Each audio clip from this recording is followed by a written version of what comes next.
Alright, what is up guys? My name is SheaNorse and welcome back to my YouTube channel, and today I am back with another Roblox Tutorials with SheaNorse video, and in today's video I'm going to be teaching you guys how to use lighting tricks in order to make your game look as efficient as possible. So in this example that I'm going to be showing you, I'm just going to show you how to manipulate light in the studio and how to make it the exact way you wish to make it in your game, the exact way you want it to. This tutorial is only for Roblox Studio, so if you want to check out other tutorials for other things, no worries, I will have more stuff out. I will be doing things like Photoshop and all that good stuff, but today of course we're just going to be using Studio. So for this example, what I'm going to do is I'm just going to put this observation tower into Roblox Studio and use it as a reference to our lighting, as well as I'm just going to quickly change the surface of our base plate. Again, you don't need to do any of this.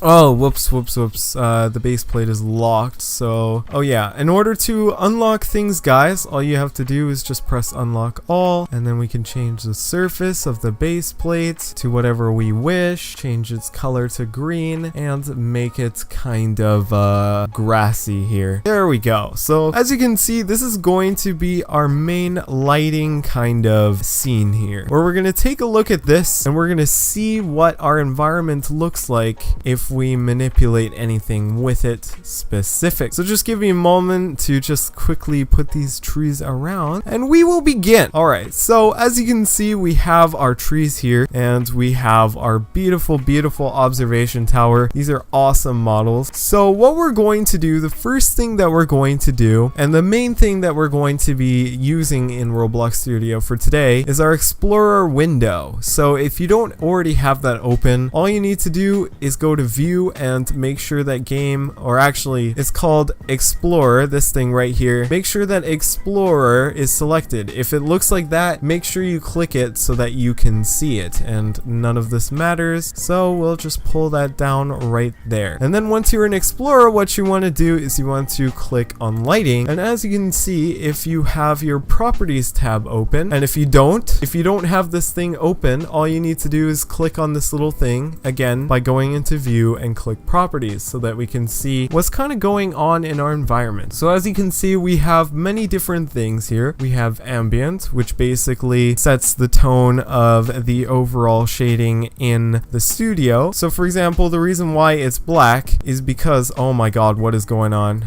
Alright, so again, the reason why it is black is because the blackness is actually the shading. So if I actually improve this, you can see that there's not really much shading anymore. You can see how kind of everything all of a sudden is really light. Hold up. Like all of a sudden everything is really light, but again, if we have our ambient down really low, as you can see, it is dark again. Brightness, well, basically that just determines how bright you want your environment to be. So for example, if I had it really bright, you can see how my shadows are still there because my ambience is kind of black, and then if it's set to nothing, as you can see, there is no lighting whatsoever. So that determines the strength of the sun. Color shift, we do not need to worry about that. Global shadows, this definitely makes a difference if you have it selected or not. Basically, this defines whether you want shadows or not. So in this case, I think shadowing is very important. It looks amazing with shadowing, because if you don't have shadowing, it's gonna look weird, okay? Like, look at this, guys. This looks really weird. Unless you had like a horror game or something, this would look alright, but it doesn't look quite cool. And outdoor ambience basically defines how bright you want it. So if I want it dark or bright, basically it's just the outdoor tone. So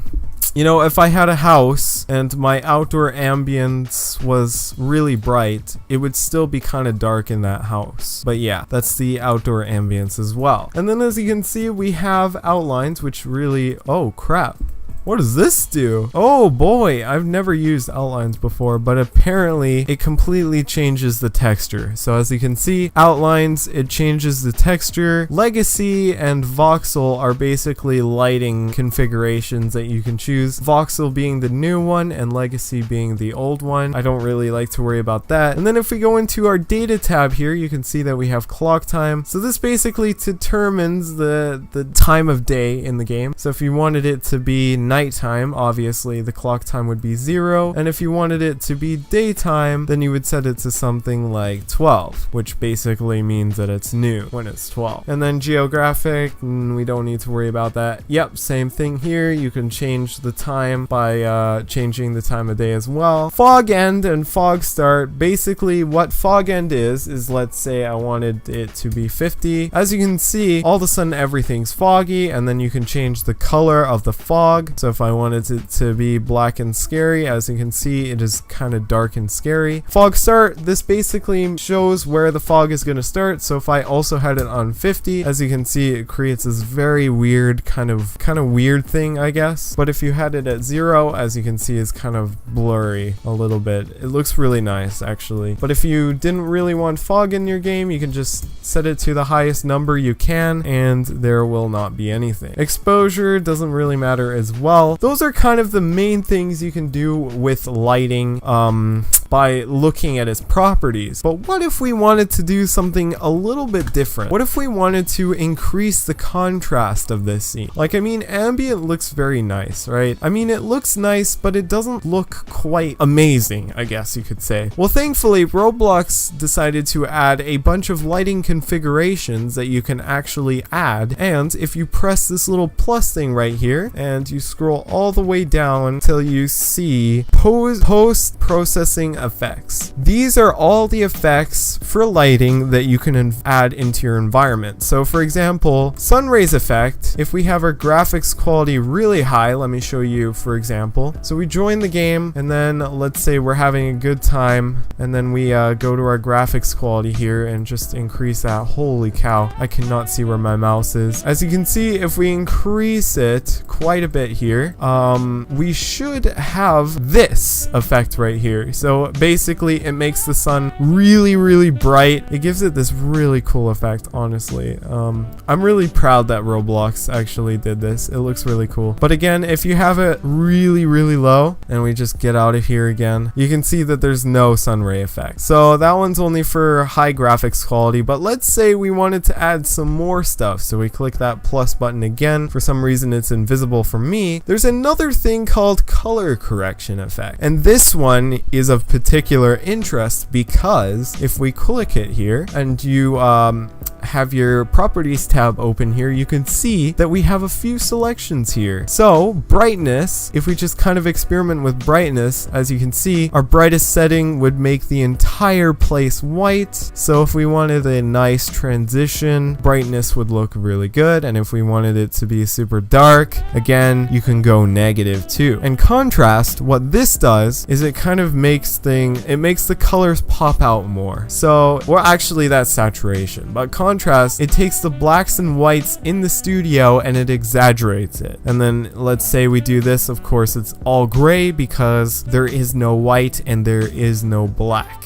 in the studio. There's no color. That's what that is. So we'll just put our contrast back to 0. And then our saturation, as you can see, if we have no saturation, it makes the entire studio look black and white. But if our saturation is really high, as you can see, it is super bright in colors. And sometimes people like to do this in YouTube thumbnails to express the colors, but if we just go back, you know, it looks natural. This is what it normally looks like. This is maximum and this is minimum. But again, it's really interesting experimenting with these. And then again, enabled, if you don't know what this is, if you click check here, if it's checked, then it will work, and if it's not checked, then it will not work. So we'll just set our saturation back to 0. And for tint color, basically what tint color is let's say I wanted everything to be a specific color. So let's say I wanted my environment to be kind of red or purple or blue or green, kind of green like this. As you can see, when I change this tint color, it changes the color of the scene. And what we can do is if we want our scene to be one color only, we can turn off the saturation so that there's no other colors. And as you can see, our scene is only one color specifically. So we can make it purple, we can make it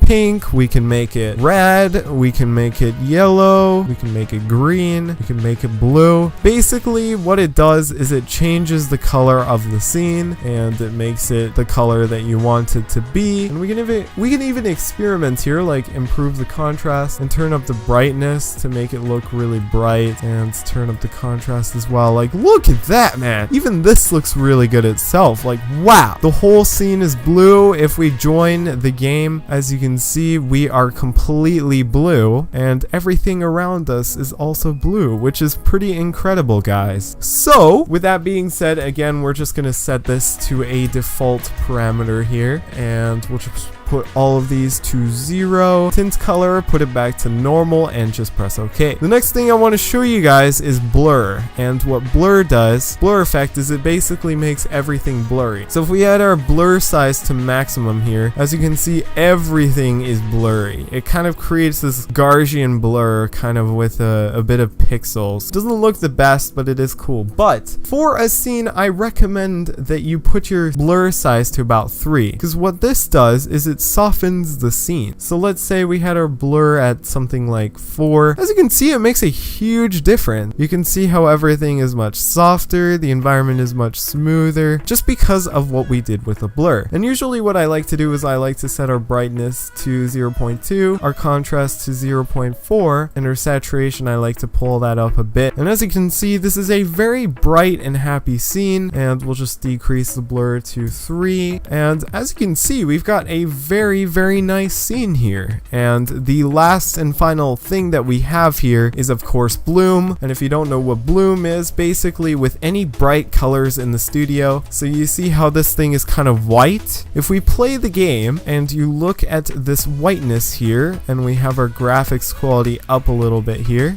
sorry, yeah, see, as you can see, this is what bloom does. So you can see how my arms are kind of shiny here. That is what bloom does. So it basically expresses the whiteness in the arms, or the whiteness from anything coming from the sky or anything. I'm surprised it's not really affecting this, but you can kind of see how the bloom is, oh my god, and the freaking sun, man, that's just so bright. Again, I don't really recommend sun rays because it can blind people, especially in studio, but it does look alright, and it does create a very interesting environment. But with that being said, anyways guys, that is all I have to offer for you in terms of lighting. Of course, this is completely up to you to decide what types of lighting you want. You can go from things to like having like a very sad scene, so something like this where there's absolutely no saturation, 0.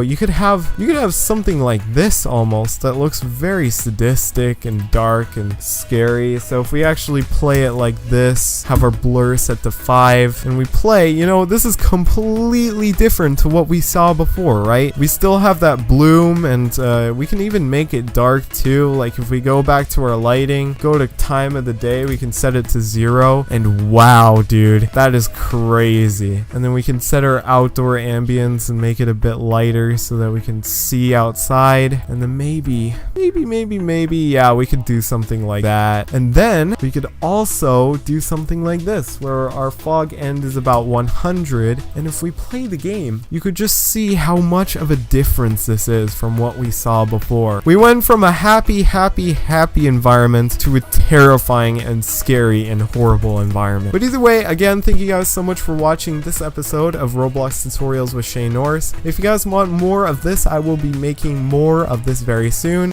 Make sure you leave a like to support the series, and comment in the comment section below of what you want me to do next for a tutorial. And either way guys, thank you guys so much for watching, and I will see you very soon. Peace out my friends, and I'll see you next week in the next Roblox Tutorials episode. Peace out.